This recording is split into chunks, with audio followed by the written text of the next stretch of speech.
Greetings and welcome to the Cerebral Women Art Talks podcast. I'm Phyllis Hollis, your host. As an extension of my Instagram page, Cerebral Women, this podcast offers insights into the visual art world. I interview artists, mainly artists of color and female artists, who will freely articulate what inspires their creativity. In addition, you'll hear interesting perspectives from dedicated art professionals who work with artists and the art institutions that feature them. I'm confident that collectively, these individuals will indeed stimulate your mind as they do our eyes. Please know these interviews are conducted in my Manhattan apartment, so please forgive the background sounds of city life. Welcome to the Cerebral Women Art Talks podcast. This episode features abstract painter Uman. Her dazzling visual vocabulary reflects her life and expansive cross-cultural experiences. Born in Somalia and raised in Kenya, she migrated to Denmark as a teenager and later to New York as a young adult.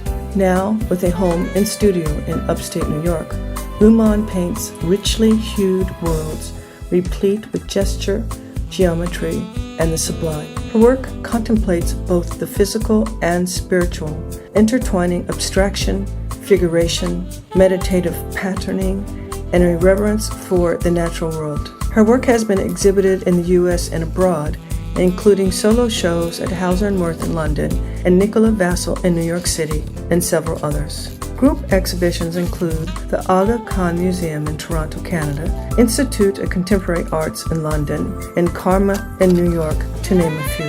In 2022, she was the recipient of an inaugural grant for the Cube at Triads Formats Festival in Bentonville, Arkansas.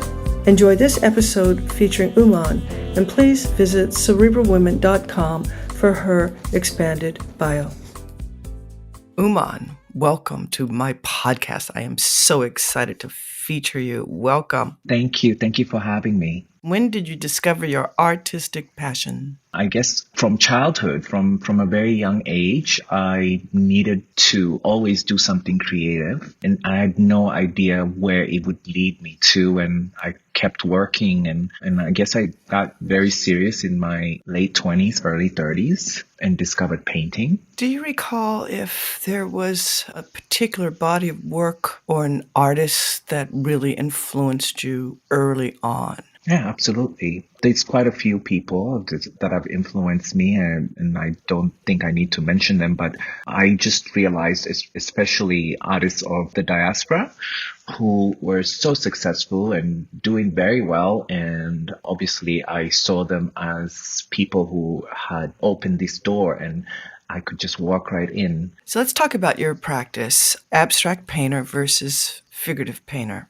When, during this whole discovery period, did you realize that you were going to lean towards abstraction? I started doing figurative in the beginning of my career because I really wanted to take things in, especially people and faces and eyes. And those were like my understanding of how I wanted to make work was to do portraitures of people. And that was really something that I focused on for a few years, landscapes and cityscapes. And then I had a friend of mine who said, you're really, really good with colors.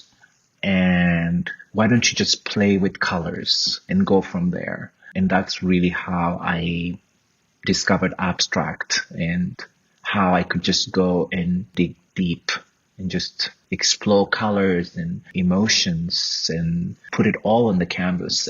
And so that's the beginning of my abstract career. I think my first abstract painting was a painting. I still have it. It's an orange painting, just an orange painting. And I call it orange painting. And I love that freedom. Yeah. What is that process like, choosing color? So when I go to the studio, sometimes I think about color in my dreams. And when I go to the studio, I sometimes will say, let me play with some red today, but I want to do like different shades of red. So this is how I start, is I choose one color and I use that color on multiple things, and really just a feeling, an emotional attachment to the color. Sometimes it's black, So it's really emotional. Are you listening to music while you're working? Sometimes.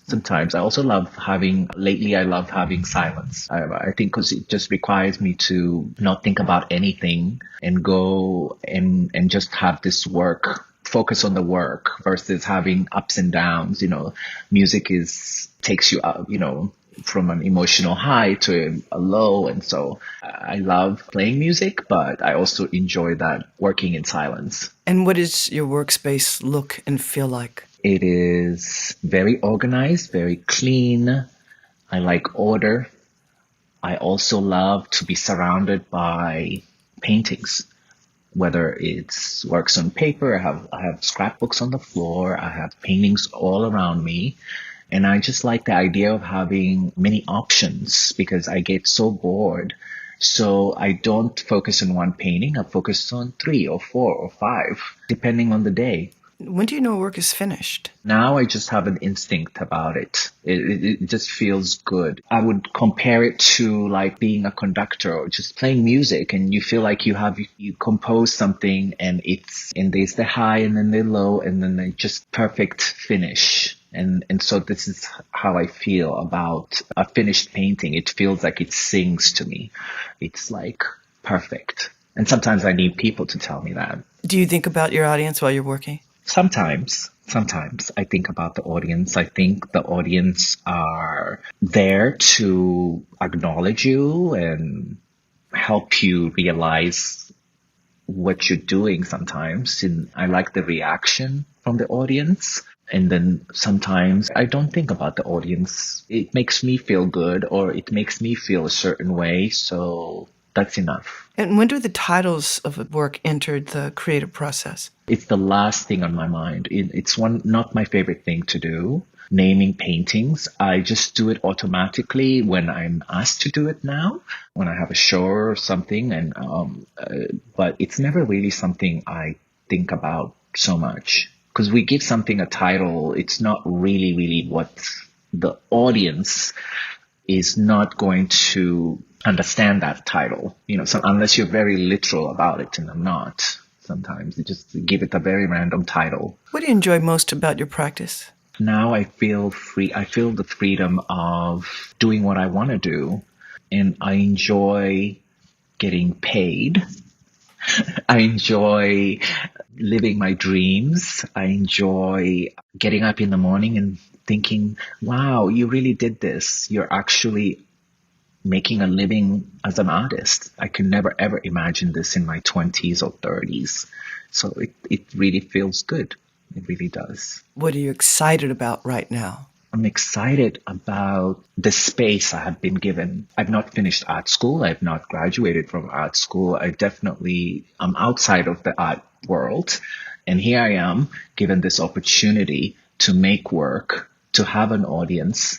And so it's a privilege. So this is why I enjoy is like your door is open. Now walk in and do the most amazing things. And that is really great, the validation and the freedom. How do you feel when asked what is Black about your work because there's no Black figure in the work? Well, the maker is Black. So it starts from me, the person that makes the work. So obviously the work is from a Black artist. Sometimes I have a show right now and I have one painting that I consider a self-portrait. So I do blur the lines between abstraction and figuration. So what is Black about my work? Everything about it is Black, and it's not even no question about who it comes from and how it's made. Do you feel Black art can be defined? Yes and no. I think that the whole world is really like influenced by Black art. Modern art is really richly influenced by Black art and African art. And so, but no, I don't, I think it's a very hard question to answer. I'll leave it for some to answer that question. What materials do you use in your work? Mostly acrylics and oils. I'm a painter, right? And I used everything that I can apply onto a canvas, spray paint, acrylics, oils, And when it comes to making sculptures, which I have done in the past and will continue to do, my sculptures are mainly found objects. I like finding discarded things and making them into something. How has your practice changed over the years? I remember you told me at one point it was landscapes and It's changed a lot. It's like from painting in a small, tiny room to a really nice studio to having help. And these are all like a big evolution and helps my work get to where it is today. And so I feel it has accelerated. It's gotten stronger and stronger, if I may say so myself, and more confident. So painting versus creating a sculpture. As an artist, does that creativity feel different? Maybe. I mean, sculpture is like almost like conceptual. As you think about it before you even make it, it's almost so easy. Painting is very difficult unless you have figured out the language. It's like translating something that's not even there. And so I think that it's two different things, but also maybe the same things if it comes from the same person. How do you keep learning? I watch a lot of YouTube videos. I see as much shows as I can online because I live in upstate New York. It's very hard for me to see things physically. I know it's not the best way to see art, but I read a lot of magazines and I just try to know everything that's happening.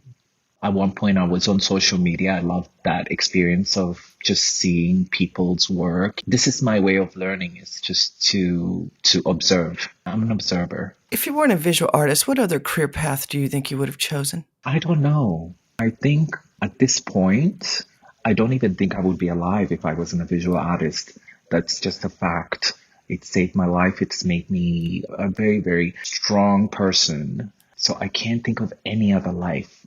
You know, I obviously can do everything I want to. If I had to survive, I would go wash dishes or farm or whatever to survive. But I'm just happy that I'm here and not depressed and not raising 5 kids and not pursuing my dreams. Are there concepts or thoughts that connect your work? Yes. Main ingredients is color, emotion, and I'm sorry, that kind of stunts me, that question. Yeah, no, it's not an easy one. Like when you're moving from one painting to the next, right? Let's say in one day. Is every piece unique? Are they connected in some way? When I work in a group of paintings, and I usually probably would have them all put together next to each other in a room, yes, they are connected. Sometimes the most important connections they have is color. I used one color on each painting. And so they're all sort of connected in that one thing. What do you feel is the purpose of art? The purpose of art is to heal, to make things reachable and attainable, and beauty and enlightenment. And art is very important. It has a big role in all our lives. So I think art is, for me, it's healing. Do you feel your audience, when they're viewing your work, do you feel they understand it? From the people I've talked to, I feel they do understand it. I don't think it takes like a really, really intellectual person to understand art. My favorite audience are just anybody who sees my work off the street, who has no knowledge or experience or hasn't been exposed in the art world, and they just have this reaction to the work, and that always touches me. I live in upstate, obviously, and I have a plumber or an electrician or somebody who walks into the building and they give me a reaction to the work. This is a big compliment to me, because especially for people who don't have anything to do with art, who art does not play any role in their lives. That is a big compliment to me. I've appreciated our conversation very much, and this is our last question. In the world we live in today, as an artist, what do you feel is your role? So my role is to tell this story that's uniquely mine, this idea that I exist only to make my work, and it's my thank you to the world, to bring sweetness to the world and give back. Well, thank you for the work you do, and keep working, and congratulations on your accomplishments. Thank you for having me. Thank you for listening to Cerebral Women Art Talks podcast. For additional content, please visit cerebralwomen.com and be sure to follow Cerebral Women on Instagram.